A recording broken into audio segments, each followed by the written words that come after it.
माझ्या आज 6 सभा आहेत। माझी शेवटची सभा कोल्हापूरला आहे, त्याच्यामुळे मी माईक हातामध्ये घेतला। इतरांनी नंतर बोलावं अशा प्रकारची माझी विनंती आहे। आज माझ्या पारनेर विधानसभा मतदारसंघाचे महायुतीचे अधिकृत उमेदवार श्रीयुत काशीनाथराव दाते सर यांच्या प्रचाराच्या निमित्तानं जी इथं सभा आयोजित केलेली आहे, त्या सभेला उपस्थित असणारे राष्ट्रवादी काँग्रेस, आरपीआय आठवले गट, शिवसेना ह्या जे उपस्थित असणारे सर्व सन्माननीय पदाधिकारी, सर्व प्रतिष्ठित मतदार बंधू भगिनी, पत्रकार मित्र आणि माझ्या तरुण मित्रांनो, आता उद्याचाच दिवस राहिलेला। उद्या संध्याकाळी 6 वाजता प्रचार संपणार आहे आणि परवा दिवशी एक दिवस गेल्यानंतर 20 तारखेला मतदान आहे। सकाळी 7 ते संध्याकाळी 6 पर्यंत 20 तारखेला मतदान आहे। आपल्या सगळ्या महाराष्ट्रातल्या जनतेला निर्णय घ्यायचा आहे, पारनेरकरांना निर्णय घ्यायचा की उद्याची 5 वर्षाकरता आपला लोकप्रतिनिधी कोण असावा। मित्रांनो, आज स्वर्गीय बाळासाहेब ठाकरे यांची पुण्यदिन त्या ठिकाणी आहे। मी सुरुवातीलाच त्यांना विनम्र अशा प्रकारचं अभिवादन करतो। आज इथं जमलेल्या तमाम माझ्या पारनेरकरांचं मी मनापासून स्वागत देखील करतो। आज आपल्या सर्वांचं आराध्य दैवत छत्रपती शिवाजी महाराज, स्वराज्य जननी जिजाऊ माँसाहेब, छत्रपती राजर्षी शाहू महाराज, क्रांतीसूर्य महात्मा ज्योतिराव फुले, महामानव डॉक्टर बाबासाहेब आंबेडकर, राजमाता पुण्यश्लोक अहिल्यादेवी होळकर, क्रांतीज्योती सावित्रीबाई फुले आणि माता रमाई या महामानवांना देखील मी सुरुवातीलाच वंदन करतो। आज आपल्या अहमदनगरचं नाव अलीकडच्या काळामध्ये अहिल्यानगर त्या ठिकाणी करण्यात आलेलं आहे आणि मी परवाच कोपरगाव आणि काही भागामध्ये सभा केल्या। त्याही वेळेस आपल्या अकोल्याला केली, कोपरगावला केली, वेगवेगळ्या भागामध्ये माझ्या सभा झाल्या, इव्हन श्रीरामपूरला केली, आज पारनेरला करतोय। पारनेरकरांनो, मला नेहमी नगर जिल्ह्यामध्ये आल्यानंतर आपल्या आजोळी आल्यासारखं वाटतं। त्याचं कारण असं आहे, माझं आजोळ देवळाली प्रवरा हे राहुरी तालुक्यामध्ये आहे आणि तिथं दर उन्हाळ्याच्या सुट्टीत आणि दिवाळीच्या सुट्टीत आम्ही यायचो। त्याच्यामुळे माझं लहानपण हे बऱ्याच काळ माझ्या जुन्या अहमदनगर जिल्ह्यामध्ये गेलेलं आहे आणि अहमदनगर जिल्ह्याची राजकीय पार्श्वभूमी बऱ्यापैकी मला माहिती आहे। अनेक दिग्गज नेते ह्या जिल्ह्यांनी महाराष्ट्राला दिले। पहिला सहकारी साखर कारखाना पद्मश्री विख्यांनी महाराष्ट्राला दिला। हा सगळा इतिहास आहे, याला बरेच वर्ष झाले। आता 4थी पिढी त्या ठिकाणी पुढे आलेली आहेत, काही ठिकाणी 3ऱ्या पिढ्या पुढे आलेल्या आहेत। आज मला तुम्हाला सगळ्यांना सांगायचं आहे की ह्या निवडणुकीच्या निमित्तानं मी ज्यावेळेस एका सभेला आलो होतो, त्यावेळेस माझ्या पारनेर तालुक्यातील अनेक मान्यवरांनी इच्छा प्रदर्शित केलेली होती की महायुतीचे उमेदवार या नात्याने आम्हाला उमेदवारी द्यावी। मी असेल, एकनाथराव शिंदेजी असतील, देवेंद्र फडणवीसजी असतील, आम्ही कुणी जरी असलो तरी एका जागेकरता एकालाच आम्ही उमेदवारी देऊ शकतो। इतर पण मान्यवर ताकदीचे होते, तेवढेच लोकांच्यामध्ये मिळून मिसळून राहणारे होते आणि मग मी त्यांना असं सांगितलं की मागे एकदा असंच बबनराव पाचपुते यांनी वेगळी भूमिका घेतल्यानंतर आम्ही निश्चय केलेला होता की त्या भागामध्ये बबनरावांच्या विरोधामध्ये 6-7 लोकांना एकत्र करून एक उमेदवार द्यायचा आणि बाकीच्या राहिलेल्यांना वेगवेगळ्या पदांच्यावर त्यांचाही मान ठेवायचा, त्यांचाही सन्मान ठेवायचा। त्यांनाही कुठं असं वाटता कामा नये किंवा आपल्याला उमेदवारी नाही दिली म्हणजे कुठंतरी जनमानसामध्ये आपली प्रतिमा कमी करण्याचा प्रयत्न झाला। असं न होऊन देता त्यावेळेस राहुलला मी तिथनं आमदार म्हणून निवडून दिलं आणि बाकीच्यांना वेगवेगळ्या पदावर बोलल्याप्रमाणे संधी दिली। आज आपल्या भागामध्ये काशीनाथराव दातेंची ओळख मी पारनेरकरांना करून द्यावी अशा प्रकारची काही परिस्थिती नाही आहे। तुम्हाला सगळ्यांना काशीनाथराव दाते माहिती आहेत. मागे देखील त्यांनी उमेदवारीच्या करता प्रयत्न केलेले होते. वेगवेगळ्या पदांच्यावर त्यांनी काम केलेलं आहे. सगळ्यांच्यामध्ये मिळून मिसळून राहणारं हे व्यक्तिमत्व, एक पारनेरचा आपल्याला नेतृत्व करण्याची संधी मिळावी. प्रत्येक माणूस काम करत असताना कुठंतरी त्याचं स्वप्न असतं की लोकांचं आता ह्या पदावर जाऊन आपण काम करावं. तीच इच्छा आमच्या दात्यांची होती, काशीनाथरावांची.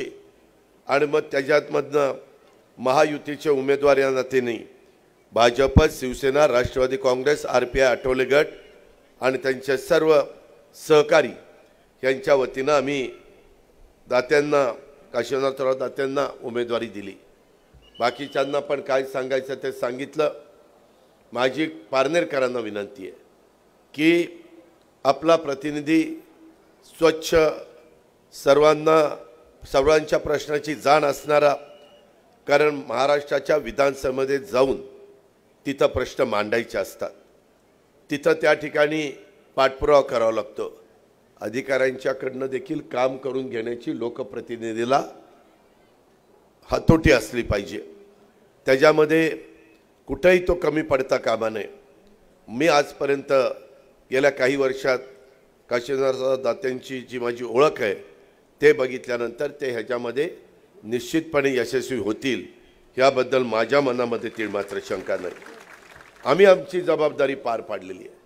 पारनेरकरांना माझी हात जोडून विनंती आहे, तुम्हाला जे मशीन येणार आहे त्याच्यामध्ये मशीनमध्ये दुसऱ्या क्रमांकावरच काशीनाथराव दातेंचं नाव आहे, त्यांचा फोटो आहे आणि त्यांचं चिन्ह आहे. ते घड्याळ, त्या घड्याळाच्या चिन्हाच्या शेजारचं बटन दाबून माझ्या मायमाऊलींनी, माझ्या शेतकरी समाजाने, माझ्या इथल्या तरुणींनी सगळ्यांनी त्यांना प्रचंड मताधिक्याने विजय करून पाठवावं. ही सुरुवातीलाच आपल्याला सगळ्यांना आग्रहाची, नम्रतेची, कळकळीची विनंती करतो.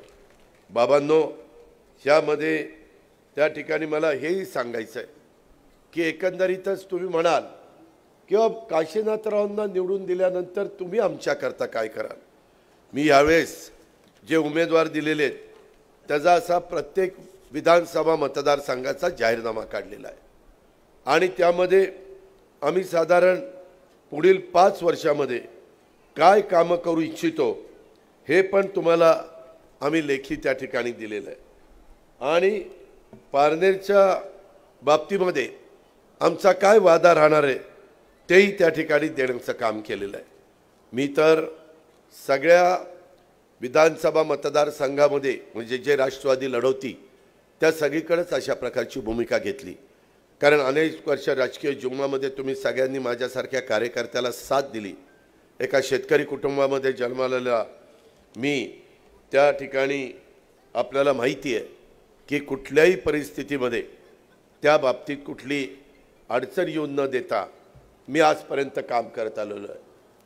पारनेरकरांनो, मी शब्दाचा पक्का आहे.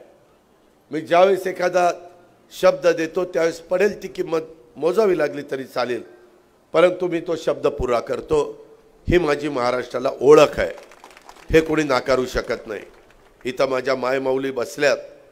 आज मी त्यांना सांगू इच्छितो की लोकसभेच्या निकालाच्या निमित्तानं त्यामध्ये आम्हाला फटका बसला, त्यामध्ये आम्हाला अडचण आली, आमचे अनेक उमेदवार पडले. मी त्या खोलात गेलो, एकनाथराव गेले, देवेंद्रजी गेले, बाकीचे आमचे पक्ष गेले की काय कारण आहे, का असं घडलं. त्या बाबतीमध्ये आमच्या लक्षात आलं की पहिला मुद्दा होता तो कांदा निर्यात बंदीचा. आम्ही कांदा निर्यात बंदीच्या बाबतीमध्ये केंद्र सरकारने तो निर्णय केला आणि निर्णय केल्यामुळं लोकांच्यामध्ये नाराजी दिसायला लागली. नाशिक, नगर, पुणे, सातारा, सोलापूर हा सगळा जो बेल्ट आहे ना, हा बेल्ट कांदा उत्पादक शेतकरी ह्याच्यामध्ये पाहायला मिळतो. माझ्या पुणे जिल्ह्यात पण शिरूर म्हणू नका, खेड म्हणू नका, बारामती म्हणू नका, इंदापूर म्हणू नका, त्या सगळ्या भागामध्ये कांदा उत्पादक शेतकरी आहे. आणि मग आम्ही केंद्राशी बोललो की ज्या काही त्रुटी आपल्याकडनं राहिल्या आणि आपल्या खासदाराचा महायुतीचा पराभव झाला मताचा फरक फक्त 0.6%. 0.6% मतं महाराष्ट्रात आम्हाला कमी पडली, आघाडीला जास्त पडली आणि त्याच्यामध्ये हा सगळा दणका बसला. आम्ही आता कांदा निर्यात बंदी उठवलेली आहे. त्यामध्ये आता माझ्या कांदा उत्पादक शेतकऱ्याला चांगला दर मिळतोय, कुठेही अडचण नाही असं मी सगळ्या ह्या जिल्ह्यांच्या मध्ये फिरलेलो आहे. उद्या पण मी पुन्हा सातारा पुणे जिल्ह्यामध्ये फिरणार आहे. माझी आपल्याला बीडला पण जाणार आहे. माझी आपल्याला विनंती आहे की आम्ही ते महत्त्वाचं काम तुमचं मार्गी लावलं. दुसरं, माझ्या मागासवर्गीय समाजांच्या डोक्यामध्ये काहीतरी टाकलं, संविधान हे बदलणार. आपकी बार 400 पार. कशाला पाहिजे 400 पार? 300 पावणे 300 जागा आल्या तरी यांचं सरकार होतं. असा एक वेगळ्या पद्धतीचा फेक नॅरेटिव्ह ह्या काँग्रेसवाल्यांनी तिथं उपस्थित केला. लोकांना 400 पार कशाला पाहिजे? दोनदा तर 300 पार करून पण यांचं सरकार आलं. सांगितलं की 400 पार ह्याच्याकरता पाहिजे, संविधान बदलायचं आहे, आरक्षण काढायचं आहे, घटनेमध्ये बदल करायचा आहे आणि मग मात्र माझ्या मागासवर्गीय समाजाचं एक दैवत सगळ्या महाराष्ट्राचं अशा भारतरत्न डॉक्टर बाबासाहेब आंबेडकरांच्या बाबतीमध्ये ही जर लोक अशा करत असतील तर आपण गप्प बसायचं नाही. हा एक संदेश तिथं गेला. वास्तविक ह्याच काँग्रेसवाल्यांनी बाबासाहेब आंबेडकर साहेबांना दोनदा पराभूत केले आणि त्यांच्या विरुद्ध उमेदवार दिले. म्हणजे तिकडं त्यावेळेस एक केलं आणि आता मात्र सहानुभूती मिळवण्याचा प्रयत्न करतायत. आम्ही सगळ्यांनी सांगितलं की असं होऊ शकत नाही. संविधान 140 कोटी जनतेला इतकं उत्तम, इतकं चांगलं आहे की त्याच्यामध्ये कुठल्याही प्रकारे कुणाच्याही मनामध्ये, आम्ही तर सगळीकडे सांगतो, आत्ता तुम्हालाही सांगतो, जोपर्यंत चंद्र सूर्य आहेत तोपर्यंत बाबासाहेब आंबेडकरांच्या संविधानाला कोण मायेचा लाल हात लावू शकत नाही. एवढं स्पष्ट सांगितलं. न्यायदेवतेच्या हातात आता संविधान दिलंय. तिचे पट्टी बांधलेली होती, डोळे ते खोललेले, तिनं उघड डोळ्यांनी संविधानाचा आदर करून न्याय द्यावा ही त्याच्या पाठीमागची भूमिका आहे. आज आम्ही सगळ्या जिल्ह्यात संविधान भवन बांधतोय. त्याच्यानंतर दुसऱ्या टप्प्यात आम्ही तालुक्यामध्ये संविधान भवन बांधणार आहोत. ही आमची भूमिका आहे. त्यामुळे तोही मुद्दा आता कुणी गैरसमज करून घेण्याचं कारण नाही. कुठेही आरक्षण बदलण्याचा प्रश्न नाही. कुठेही घटनामध्ये काही बदल करण्याच्या संदर्भातला प्रश्न नाही. जर काही एखादी किरकोळ असेल तर त्याच्याबद्दलचा निर्णय पार्लमेंट घेते आणि ते सगळ्यांना मान्य असेल तरच त्याच्यात किरकोळ दुरुस्ती करता येते. आत्तापर्यंत देशाला स्वातंत्र्य मिळाल्यापासून अनेकदा अनेक पंतप्रधानांच्या काळात किरकोळ दुरुस्त्या केल्या गेलेल्या आहेत. हेही आपल्याला विसरता येणार नाही. तिसरा, माझ्या मुस्लिम समाजाला असं भासवलं, म्हणले आपकी बार 400 पार. आता 400 पार झालंय की हिंदू राष्ट्र जाहीर करणार, तुम्हाला सगळ्यांना गोळा करणार, तुम्हाला म्हणजे मायनॉरिटीला आणि पाकिस्तान बांगलादेशला पाठवून देणार. आता काय कपाळ माझं, असं कोणी करू शकतं का? असं होऊ शकतं का? वाटेल ते सांगितलं, मुद्द्याचं दिलं सोडून. आज पण मी जनसन्मान यात्रेच्या निमित्तानं महाराष्ट्रामध्ये फिरतोय गेले 2-2.5 महिने 3 महिने, पण कधी मी विरोधकांच्यावर टीका करण्याच्या भानगडीत पडलो नाही. आमचं काम बोलतं. आम्ही उद्याच्याला काय करणार आहे ते आम्ही सांगतो आणि लोकसभेच्या निवडणुका झाल्यानंतर आम्ही दिलेले योजना त्या आम्ही तुम्हाला दाखवत सांगतो आणि त्या योजना पुढे 5 वर्ष चालू ठेवायच्यात हे आम्ही विचारतो. तुम्ही चालू ठेवा म्हणला तर आम्ही मग पुढची गोष्ट बोलतो. आज देखील माझ्या मायमाऊलींना ही रोजगार हमीच्या कामावर जाते, खुरपणीला जाते, धुडंभांडी करते, झाडू पोछा करते, त्याच्या संदर्भातल्या काही भागामध्ये जाऊन घरांमध्ये स्वयंपाक करून देते. जेवढे काही कष्ट येतील ती माझी मायमाऊली घेत असते. आपण उघड्या डोळ्यांनी बघतो. कधी आपण विचार केला नाही की या मायमाऊलीच्या मनात देखील कधीतरी एक आपलेपणाची भावना, मला स्वतःला पारनेरच्या बाजारामध्ये जाऊन काहीतरी घ्यावं असं तिच्या मनात येत असेल, असं कधी आपण विचार केला नाही. तिनं नुसतं लग्न झाल्यानंतर त्या घरची लक्ष्मी म्हणून यायचं आणि राब राब राब सकाळ पहाट झाल्यापासून रात्री झोपेपर्यंत सगळ्यात जास्त कष्ट घेण्याचं काम कोण करत असतं तर ती त्या घरामध्ये आलेली लक्ष्मी म्हणजेच त्या घरची सून करत असती। हे तुम्हाला मला नाकारता येणार नाही। त्याच्यामध्ये सासूरवास आला, सासऱ्याचं आणखीन काय असेल, सासरा चांगला असला तर बरं आहे, सासरा सुनेला मुलीसारखी वागणूक दिलं असेल तर खूपच चांगलं, परंतु काही जण सासूमुळं सासऱ्याचं काही चालत नाही। सासू म्हणते तुझं काय ह्याच्यात लुडबड आहे, तू का बस, मी सांगेल तसं व्हायचं, असेही प्रकार आपल्याला ऐकायला मिळतात। ठीक आहे, जिथं लोकांच्यामध्ये हे बघतो आपण, पण आम्ही ह्यांना 1,500 रुपये महिन्याला द्यायचं ठरवलं। आज माझ्या महिलांना 2,30,00,000 महिलांना 7,500 रुपयाप्रमाणे आम्ही पैसे दिवाळीच्या आत दिलेत। मिळाले का नाही पैसे? मिळाले। कुठेही आम्हाला खोटं पाडलं, आम्हाला विरोधक म्हणले यांनी तिजोरीची दिवाळखोरी काढली, राज्याला कंगाल केलं, सगळं वाटोळं केलं, राज्य कर्जबाजारी केलं।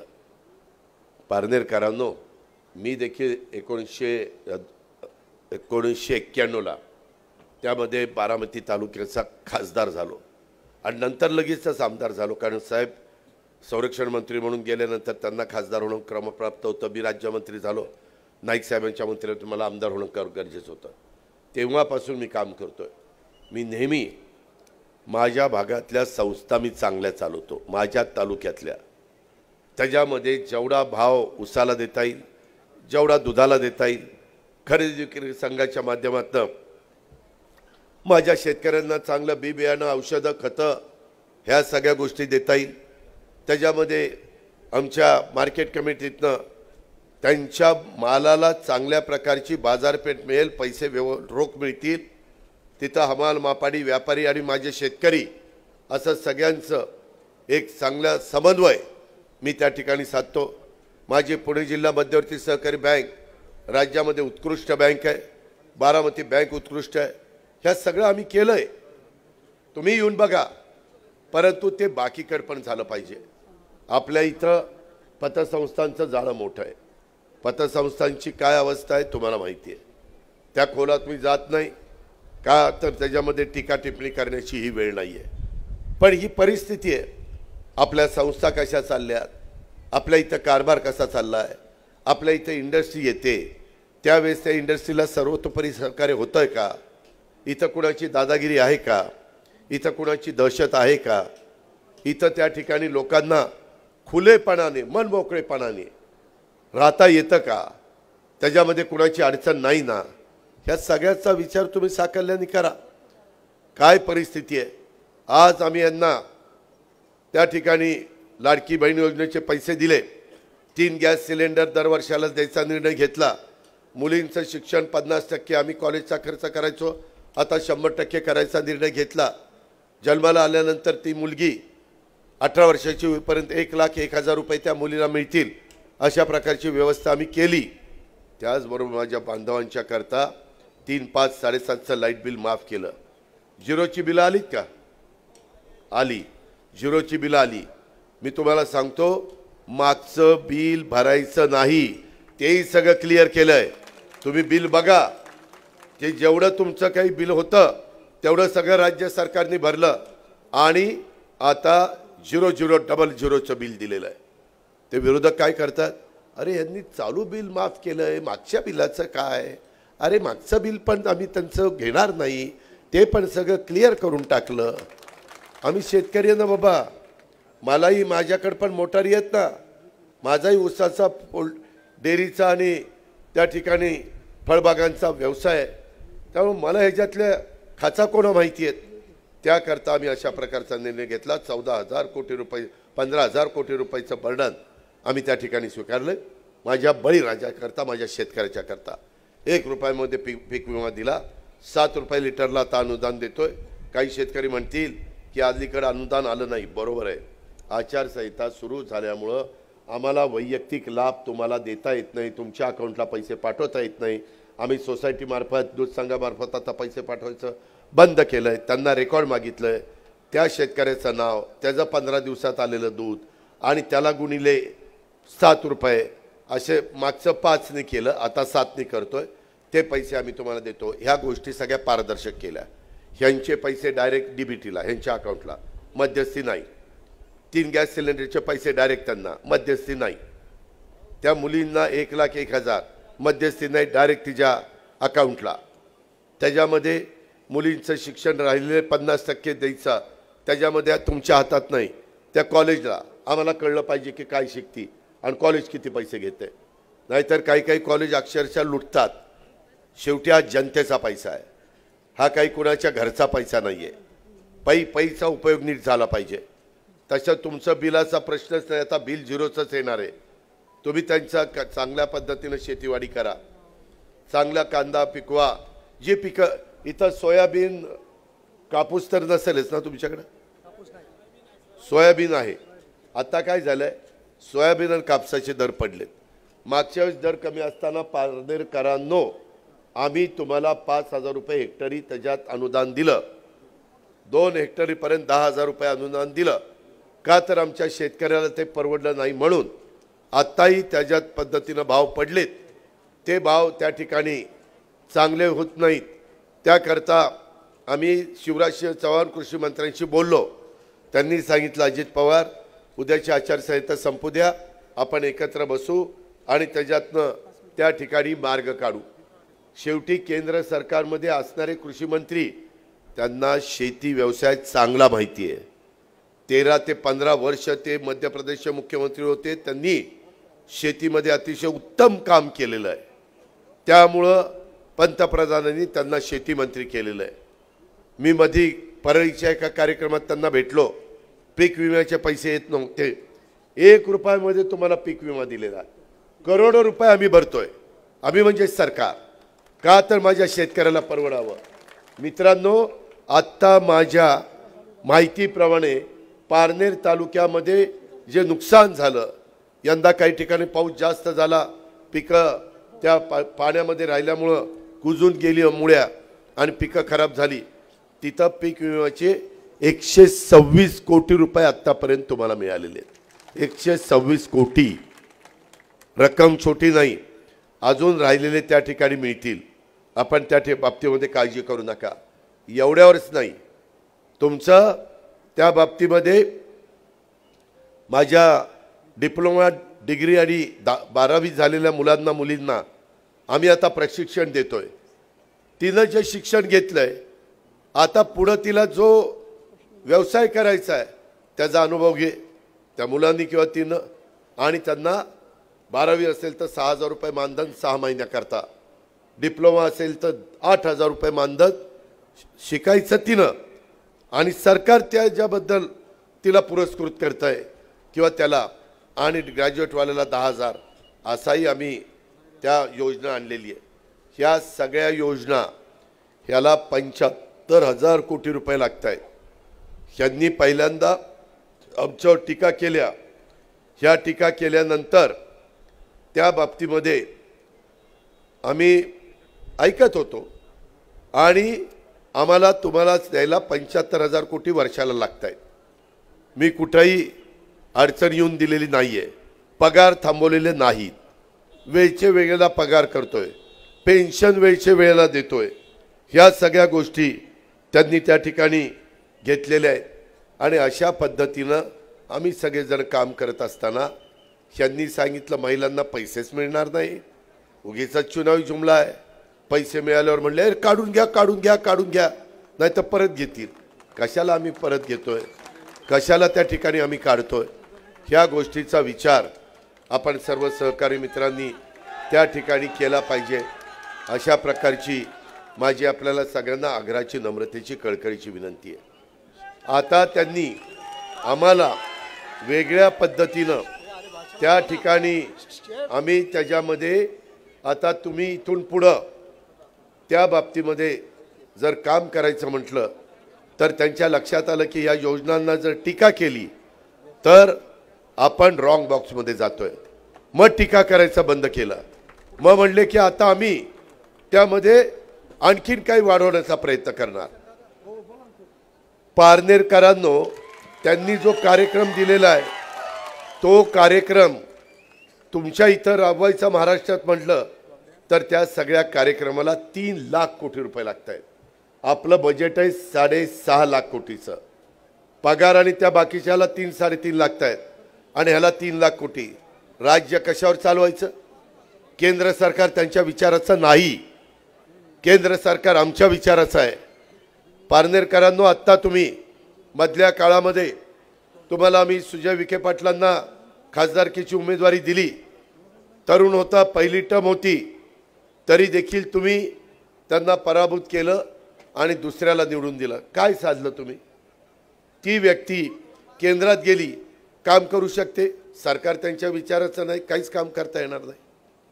सरकार जर सुजय विखे पाटील निवडून गेले असते तर त्यांनी अमित भाईंच्याकडनं, नितीन गडकरींच्याकडनं, शिवराज सिंग चौहानच्याकडनं, पियुष गोयलकडनं त्या योजना आपल्याला आणल्या असत्या ना. ह्याचा विचार तुम्ही कसा केला नाही? तुम्ही काय होतं, कधी कधी भावनेच्या आहारी जाऊन एक निर्णय घेऊन टाकता, परंतु नंतर त्याचा त्रास होतो. त्या पद्धतीनं आज गेलेला खासदार, बरं 5 वर्ष सरकार राहणार आहे, त्याच्यामध्ये 6 महिने झाले, अजून 4.5 वर्ष राहिली. उद्या देखील, आता पुन्हा सांगतोय, मी महाराष्ट्रात सगळीकडे फिरलोय, माझ्या अनेक सभा झाल्या. उद्या सगळ्या सभा संपतील त्यावेळेस माझ्या 58 सभा झालेल्या असतील. 58 ठिकाणी मी गेलोय. मी साधारण जनतेचा कल बघितलेला आहे, महिलांचा उत्साह बघितलेला आहे. मी महाराष्ट्रात अनेक निवडणुकांमध्ये फिरलो, परंतु एवढ्या संख्येने महिला कधी मला पाहायला मिळाल्या नाही. पुरुषांची संख्या जास्त असायची. काल जुन्नरच्या सभेत तुम्ही फोटो बघा, अतुल बेनकेच्या 60% महिला होत्या आणि 40% पुरुष होते. ह्याच्या चौपट किंवा 5पट गर्दी असेल. तीच गोष्ट ह्या बाबतीमध्ये माझ्या खेडमध्ये गेलो असताना मला पाहायला मिळाली. आज महिलांच्यामध्ये उत्साह आहे, आज महिलांमध्ये एक आनंद आहे, समाधान आहे. आमची लाडकी बहीण लाडक्या भावाला त्याचं बटन दाबायला उत्सुक झालेली आहे. म्हणूनच माझ्या लाडक्या बहिणींना विनंती करेल की उद्याच्या 20 तारखेला जे मशीन असेल, वर्णन 2 नंबरला काशीनाथराव दाते यांचं नाव आहे, घड्याळांशी खूण आहे, ते बटन दाबा. ते बटन दाबल्यानंतर पुढं 5 वर्ष तुमच्या योजना चालू. ते बटन दाबल्यानंतर बांधवांनी पुढं 5 वर्ष तुमचं वीज बिल माफ. हा अजितदादाचा वादा आहे. मी जर ह्याच्यात कुठं कमी पडलो तर आपण मला केव्हाही जाब विचारू शकता. मी फार विचारपूर्वक ही गोष्ट तुम्हाला सांगतोय आणि म्हणून आपल्या भवितव्याच्या दृष्टीनं उद्याची निवडणूक ही अतिशय महत्त्वाची निवडणूक आहे. उद्या त्यांची सभा होईल, काही आरोप वगैरे होतील, पण मी आपल्याला सगळ्यांना सांगतो, आपल्या इथं शेतीचा, पिण्याचा पाण्याचा प्रश्न आहे. शेतीच्या पाण्याला केंद्र सरकारने 50% त्यांचा निधी आणि 50% राज्यांचा निधी, देशात सगळीकडे तसं केलं. त्याच्यातनं मोठ्या मोठ्या योजनांची कामं चालू आहेत. हर घर नल अशा प्रकारची ती योजना आहे. त्याचा फायदा आपण घेऊया. पाण्याच्या संदर्भातला प्रश्न आहे.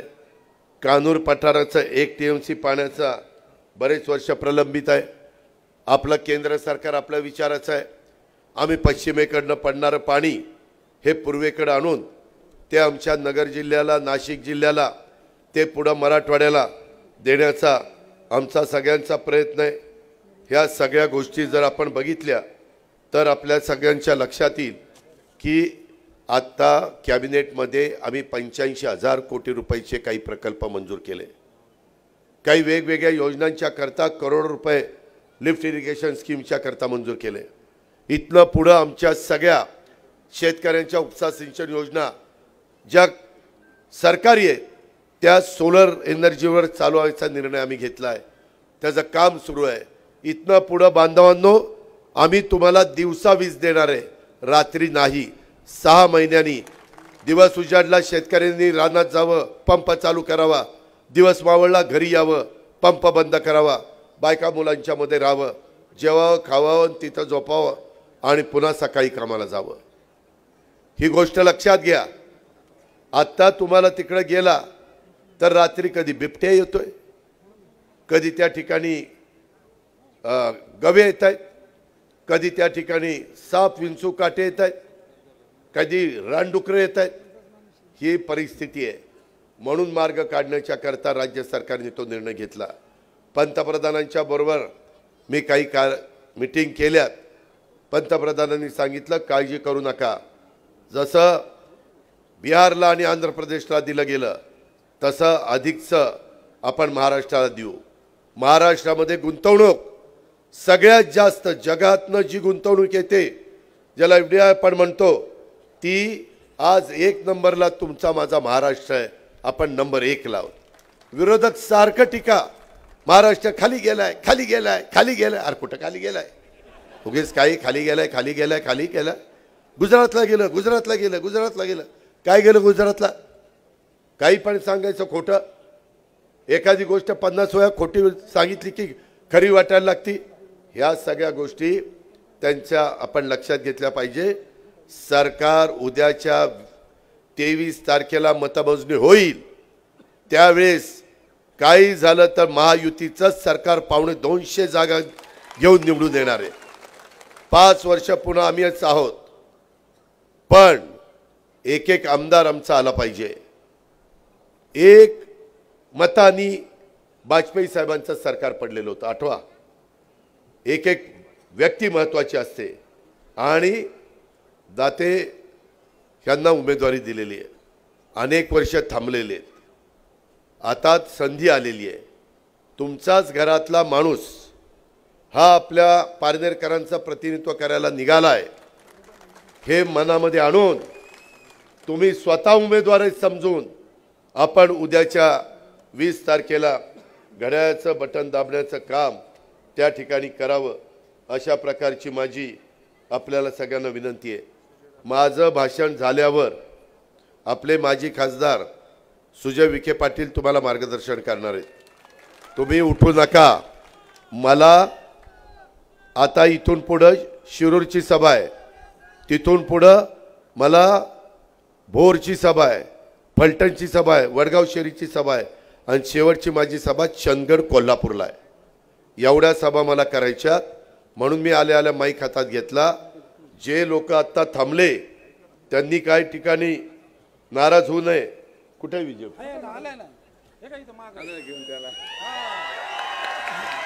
अरे विजू बेटा, आधीच त्या दिवशी माझं ऐकलं असतं तर जोरात प्रचार झाला असता. आता राहिलेल्या 2 दिवसात 24 तास सगळ्यांनी काम करा. आणि तो एक चांगला निर्णय घेतला. तू सुजय विखे पाटलांचं ऐकलं, राधाकृष्ण विखे पाटलांचं ऐकलं. आम्ही तुला कुठल्याही परिस्थितीमध्ये वाऱ्यावर सोडणार नाही. तू काळजी करू नको. तू किती अडचणीतनं गेलेला आहे, तुझं कुटुंब परिवार किती अडचणीतनं गेलेला आहे, त्याला कोण जबाबदार आहे हे सगळं आम्हाला माहिती आहे. त्याच्यामध्ये एकदा उद्याची 23ची निवडणूक होऊ दे आणि मग ते आहे आणि हम आहे. एवढं बोलतो आणि आपल्या सगळ्यांची रजा घेतो. जय हिंद, जय महाराष्ट्र. सांगितलं मग. धन्यवाद दादा, आपण मोलाचं मार्गदर्शन केलं.